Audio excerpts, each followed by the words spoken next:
শহরের একদম মাঝখানে একটি স্কুল ছিল। সেখানে রবি নামের একজন পড়াশুনো করত। রবি একদিন বিকালে একা একা স্কুল থেকে বাড়ি ফিরছিল।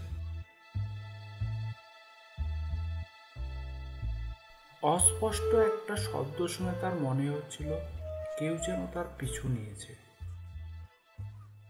রবি পেছনে ফিরে তাকালো, কিন্তু সেখানে কেউ ছিল না। রবি আবার হাঁটা শুরু করল।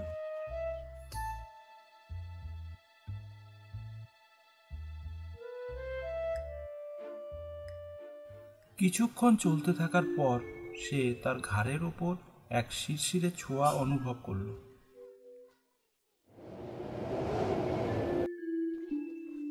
এই সময়ে আবহাওয়াটা হয়ে উঠল ঘন অন্ধকারময়, আর তার সামনে হঠাৎ করে চলে আসলো এক পিশাচ। তাকে দেখে রবি তখন ভয়ে কাঁপতে লাগলো। তারা দুজনেই দাঁড়িয়েছিল নির্জন অন্ধকার রাস্তাটির মধ্যে, আর রবিরও করার কিছুই ছিল না।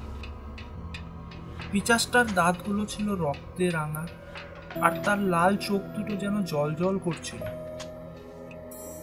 পিশাচটি হেসে বলে উঠল, আমি এখানে হাজির হয়েছি তোমাকে পিশাচ রাজপুত্র বানাবো বলে। এর পরপরই পিশাচটা রবির ঘাড়ে দাঁত বসাতে গেল।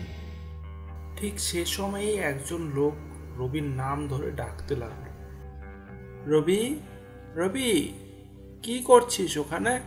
আর সাথে সাথে পিশাচটি অদৃশ্য হয়ে গেল, আর আবহাওয়াটাও হয়ে উঠল দিনের মতো উজ্জ্বল।